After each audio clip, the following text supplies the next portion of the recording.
building where he was employee number 427. Employee number 427's job was simple. He sat at his desk in room 427 and he pushed buttons on a keyboard. Orders came to him through a monitor on his desk, telling him what buttons to push, how long to push them, and in what order. This is what employee 427 did every day of every month of every year. And although others might have considered it soul-rending, Stanley relished every moment that the orders came in, as though he had been made exactly for this job. And Stanley was happy. And then one day, something very peculiar happened.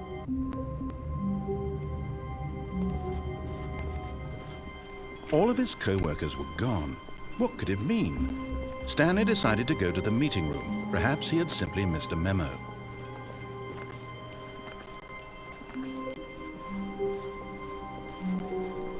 When Stanley came to a set of 2 open doors, he entered the door on his left.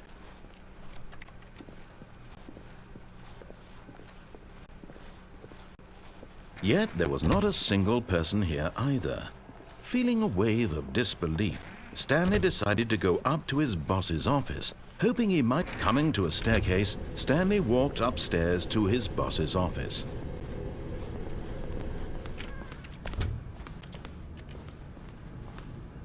Stepping into his manager's office, Stanley was once again stunned to discover not an indication of any human life.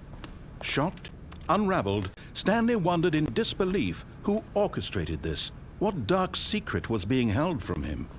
What he could not have known was that the keypad behind the boss's desk guarded the terrible truth that his boss had been keeping from him. And so the boss had assigned it an extra secret PIN number, 2845. But of course, Stanley, yet incredibly, by simply pushing random buttons on the keypad, Stanley happened to input the correct code by sheer luck. Amazing. He stepped into the newly opened passageway.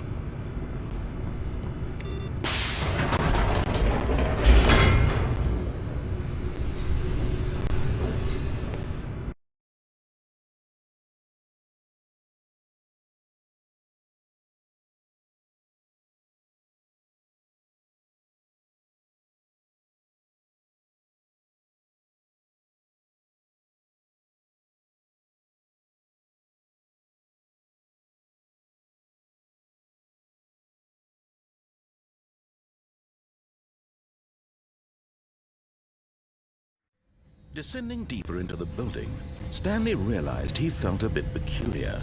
It was a stirring of emotion in his chest, as though he felt more free to think for himself, to question the nature of his job. Why did he feel this now, when for years it had never occurred to him? This question would not go unanswered for long. Stanley walked straight ahead through the large door that read Mind Control Facility. Although this passageway had the word Escape written on it, the truth was that at the end of this hall, Stanley would meet his violent death. The door behind him was not shut. Stanley still had every opportunity to turn around and get back on track. At this point, Stanley was making a conscious, concerted effort to walk forward and willingly confront his death.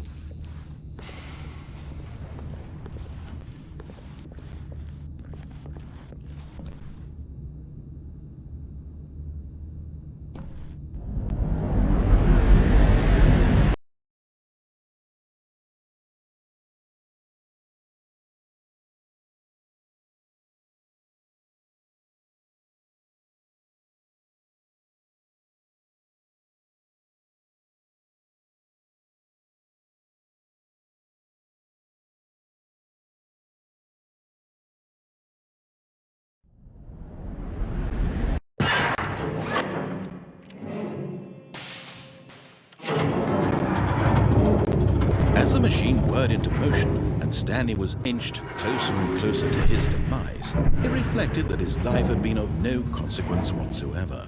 Stanley can't see the bigger picture. He doesn't know the real story, trapped forever in his narrow vision of what this world is. Perhaps his death was of no great loss, like plucking the eyeballs from a blind man. So he resigned and willingly accepted this violent end to his brief and shallow life. Farewell, Stanley.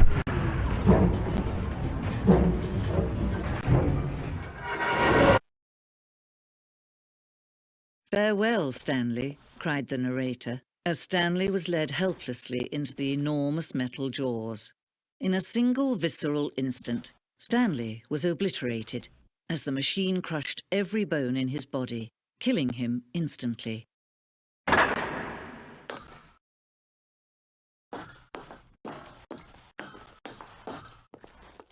And yet it would be just a few minutes before Stanley would restart the game, back in his office, as alive as ever. What exactly did the narrator think he was going to accomplish?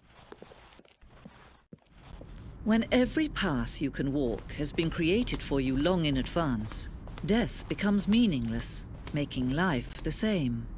Do you see now? Do you see that Stanley was already dead from the moment he hit start?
Oh, look at these two. How they wish to destroy one another.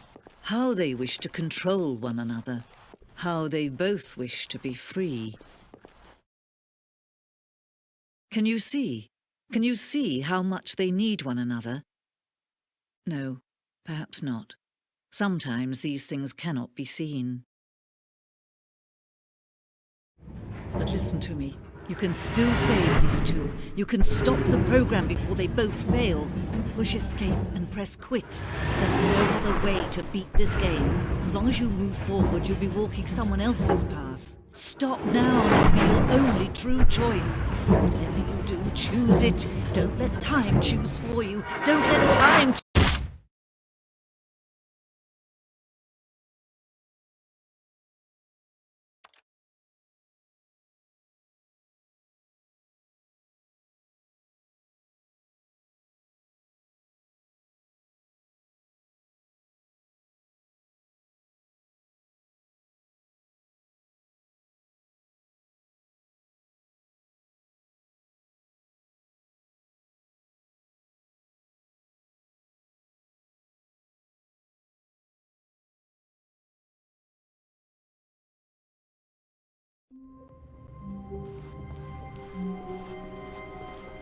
All of his co-workers were gone.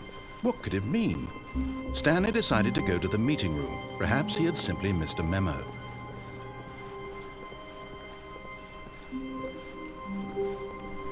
When Stanley came to a set of 2 open doors, he entered the door on his left.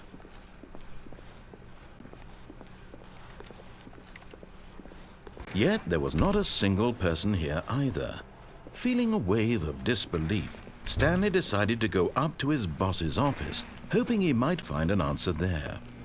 Stanley stepped into the broom closet, but there was nothing here, so he turned around and got back on track.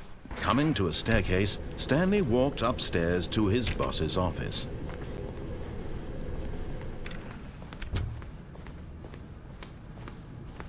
Stepping into his manager's office, Stanley was once again stunned to discover not an indication of any human. Stanley was in such a rush to get through the story as quickly as possible, he didn't even have a single minute to just let the narrator talk. That kind of anxiety isn't healthy, so he relaxed for a few moments with some calming New Age music.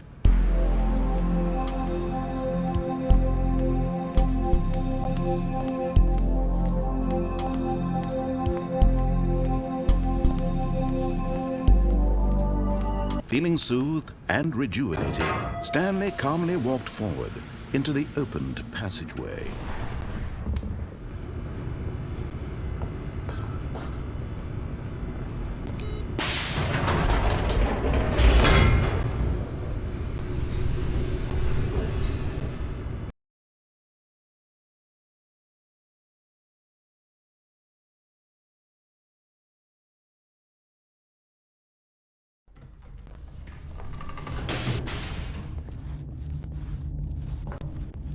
Stanley walked straight ahead through the large door that read Mind Control Facility.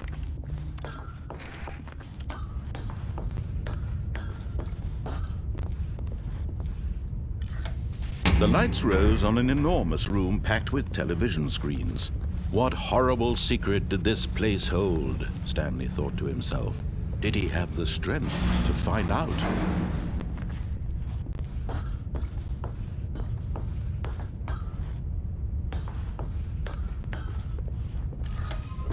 Now the monitors jumped to life, their true nature revealed. Each bore the number of an employee in the building, Stanley's co-workers. The lives of so many individuals reduced to images on a screen, and Stanley, one of them, eternally monitored in this place where freedom meant nothing.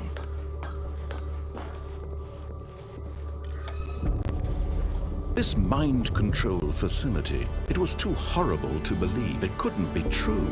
Had Stanley really been under someone's control all this time?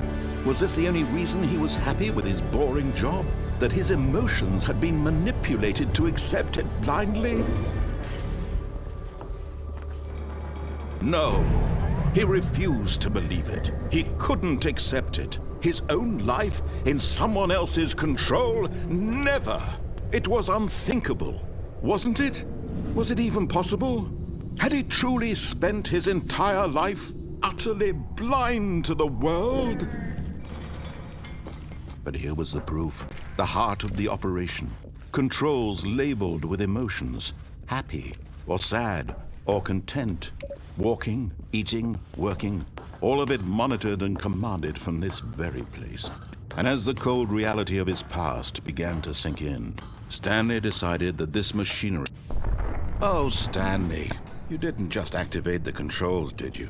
After they kept you enslaved all these years, you go and you try to take control of the machine for yourself. Is that what you wanted? Control? Oh, Stanley, I applaud your effort, I really do. But you need to understand, there's only so much that machine can do.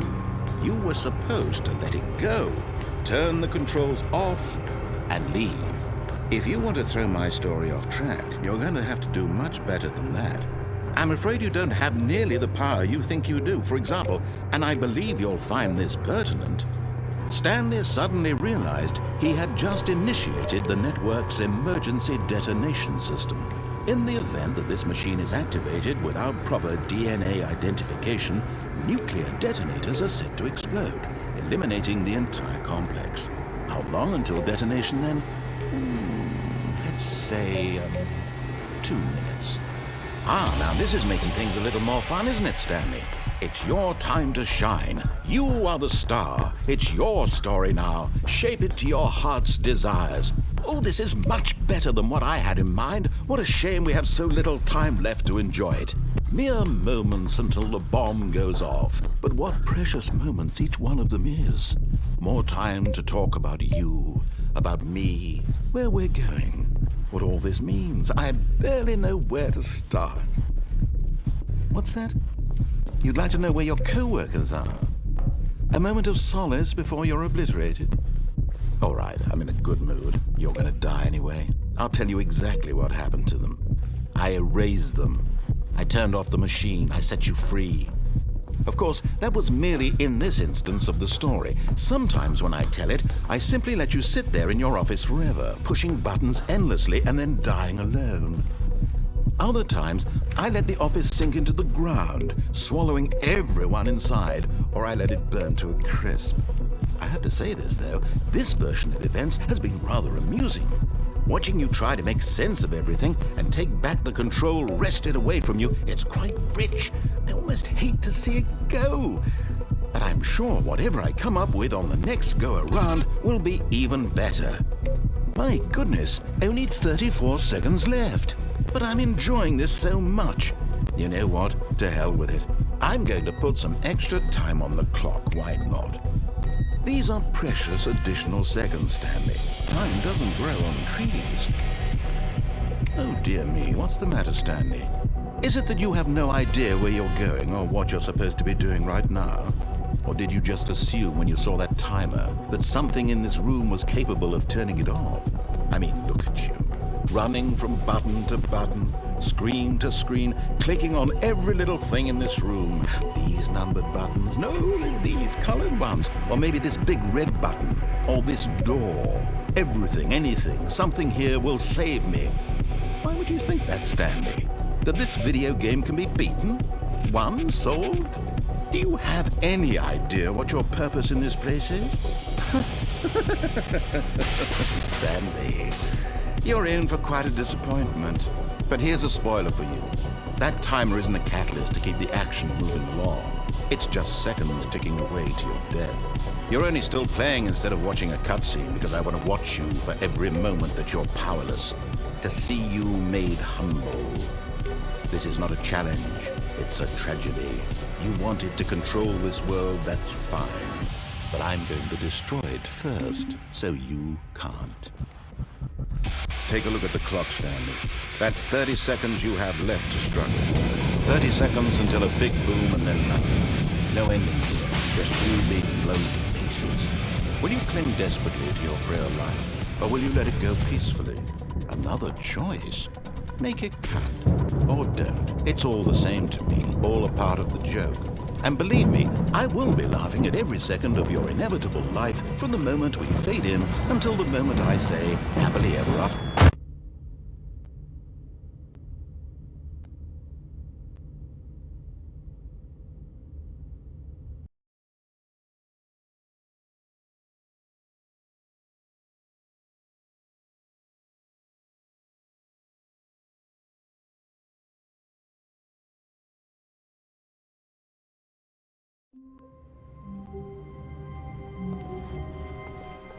How long was I sitting there? Stanley wondered to himself.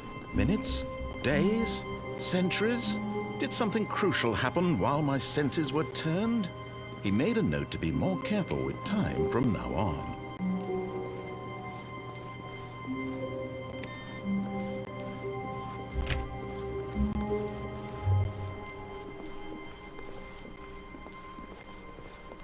When Stanley came to a set of 2 open doors, he entered the door on his left.